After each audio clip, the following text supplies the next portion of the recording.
Shalom Bapak Ibu Saudara yang dikasihi Tuhan. Seri pengajaran hari ini berjudul Terang Besar Telah Datang.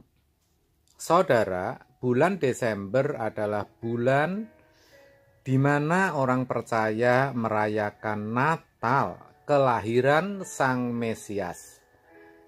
Meskipun saat ini kita masih dalam suasana pandemi, tetapi tidak bisa dipungkiri bahwa seluruh dunia antusias menyambut datangnya Natal. Hal itu bisa kita lihat dari pernak-pernik Natal yang sudah mulai menghiasi beberapa tempat dan juga lagu-lagu Natal yang mulai kita dengar di mana-mana. Dari kenyataan ini bisa kita simpulkan bahwa Natal adalah sukacita bagi dunia. Sukacita karena apa yang dinubuatkan Nabi Yesaya sekitar 700 sampai 680 sebelum Masehi lalu tentang Natal, kelahiran Sang Terang, kelahiran Yesus Kristus, Sang Mesias, benar-benar tergenapi. Dalam Yesaya 9 ayat 1 sampai 2 dikatakan demikian. Tetapi tidak selamanya akan ada kesuraman untuk negeri yang terimpit itu. Kalau dahulu Tuhan merendahkan tanah Sebulon dan tanah Naftali, maka di kemudian hari ia akan memuliakan jalan ke laut, daerah seberang sungai Yordan, wilayah bangsa-bangsa lain. Bangsa yang berjalan di dalam kegelapan telah melihat terang yang besar. Mereka yang diam di negeri kekelaman, atasnya terang telah bersinar. Saudara, bagi Nabi Yesaya, kelahiran Yesus atau Sang Mesias berarti datangnya terang bagi bangsa-bangsa yang berjalan dalam kekelaman atau kegelapan. Pada waktu itu, bangsa Israel sedang berada di ambang kehancuran karena mereka di bawah penaklukan Asyur. Waktu itu Raja Tiglat-Pileser sebagai akibat dari dosa mereka sendiri. Bangsa itu ada dalam kegelapan, ada dalam tawanan musuh. Bangsa itu membutuhkan terang yang besar, membutuhkan seorang penyelamat atau pembebas. Yesaya menubuatkan tentang datangnya terang yang besar itu. Secara literal, memang nubuatan itu berlaku atas bangsa Israel yang akan dibebaskan dari musuh. Tetapi kita juga harus tahu bahwa ibadah dan apa yang terjadi pada masa Perjanjian Lama atau PL itu bersifat simbolik, ritualistik, dan jasmaniah. Memang apa yang terjadi di masa PL atau Perjanjian Lama merupakan sejarah yang benar-benar terjadi. Tetapi peristiwa itu juga menyimbolkan sesuatu yang akan terjadi di masa Perjanjian Baru atau PB, yang mengandung arti lebih tinggi, yakni pesan yang bersifat rohani.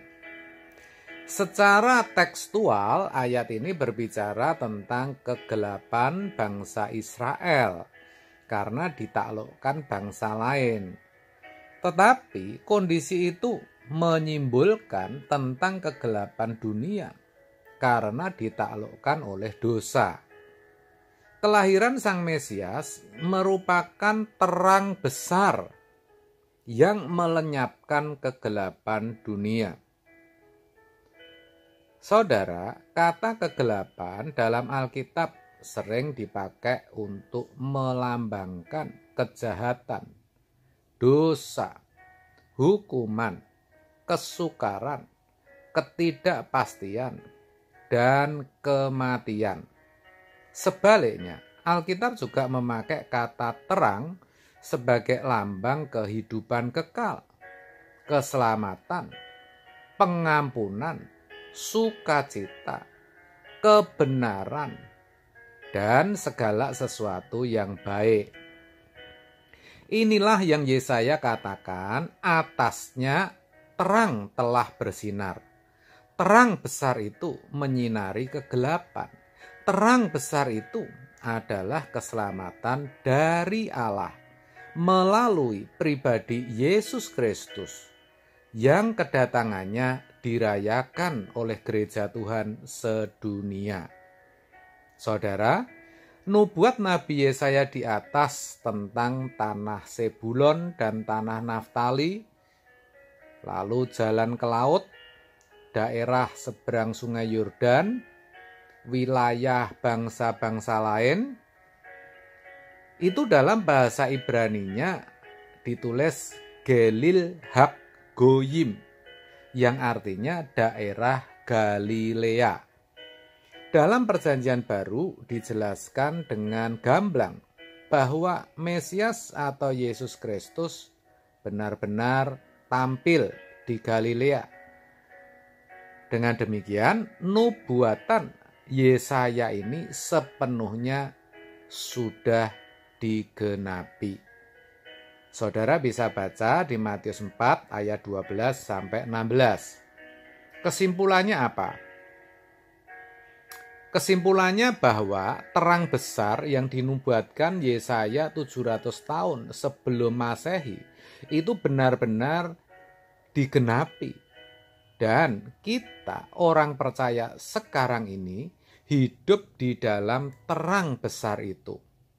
Sesuai tradisi gereja, di bulan inilah kita merayakan peristiwa datangnya terang besar, yaitu Yesus Kristus, Sang Terang Dunia. Inilah yang harus benar-benar dihayati oleh setiap orang Kristen, yaitu hidup dalam terang besar. Seperti kita tahu, terang tidak bisa menyatu dengan gelap. Terang itu bercahaya di dalam kegelapan, dan kegelapan itu tidak menguasainya.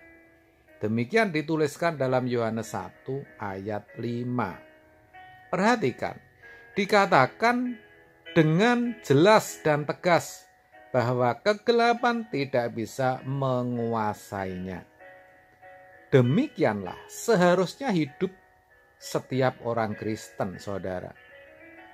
Sebab itu, mari melalui Natal tahun ini, kita benar-benar memiliki pengertian yang tepat tentang terang besar itu.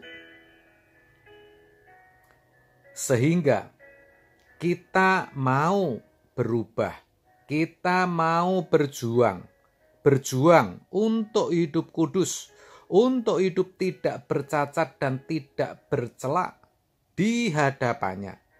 Ya, karena terang besar itu sudah ada di dalam diri kita.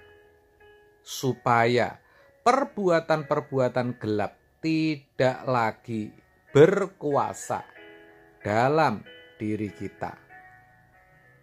Amin. Tuhan Yesus memberkati.